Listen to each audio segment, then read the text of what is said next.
आपण बनवतोय नारळी भात। त्यासाठी मी काय केलंय, तूप गरम केलेलं आहे। त्यात हे थोडे ड्राय फ्रूट्स आहेत, ते थोडेसे फ्राय करून घेते।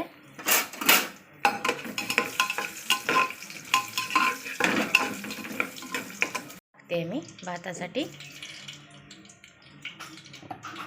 यासाठी लागणारे साहित्य बघा, लवंग, वेलदोडा आणि दालचिनी घेतली। 2 वाट्या तांदूळ धुवून घेतलाय। ही आहे साखर, हा नारळाचा चव आहे।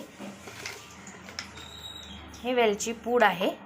मला वाटतं प्रमाण सांगायची काही गरज नसते, कारण प्रत्येक गृहिणीच्या हातामध्ये प्रमाण हे असतंच, तिला प्रमाण सांगायची गरज नाही। तर आता आपण हा तूप टाकलेला आहे, हे थोडेसे पण परतून घेऊया। त्याच्यामध्ये लवंग, दालचिनी, माझी वेगळी पद्धत आहे, मी वेगळ्या पद्धतीनं करते। हे परतलं की आपण टाकणार आहोत त्याच्यात हा तांदूळ।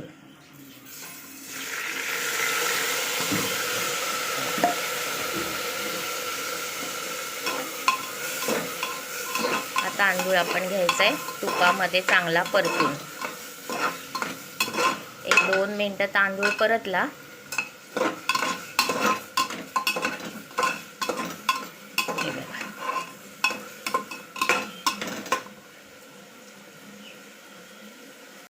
हे बघा, तांदूळ परतलाय। आता आपण हा नारळाचा चव त्याच्यात टाकतोय।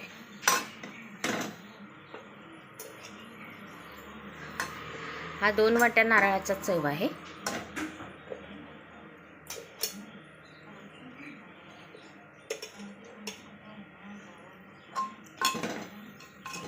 हा या तांदळाबरोबर आपल्याला परतून घ्यायचा आहे।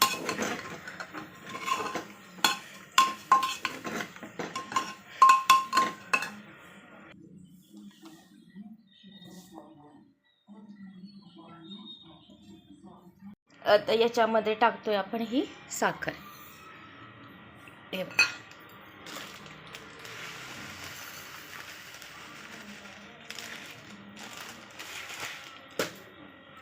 हे 2 वाटी साखर। आता ही आपण परतून घेऊया। परतून घेऊन याला लावायचं शिट्टी, कुकरला झाकण लावायचं, म्हणजे एक बारीक मीडियम हीटवर 2 शिट्ट्या केल्या की भात हा शिजतो। आता आपण शिट्ट्या करून घेऊया। रक्षाबंधन स्पेशल नारळी भात, चपाती, मटकीची उसळ आणि पापड कुरडई तळलेली, हे आपलं आजचं जेवण तयार आहे। तुम्हाला माझी नारळी भाताची रेसिपी कशी वाटली ते तुम्ही मला कॉमेंटमध्ये सांगा। थँक्यू।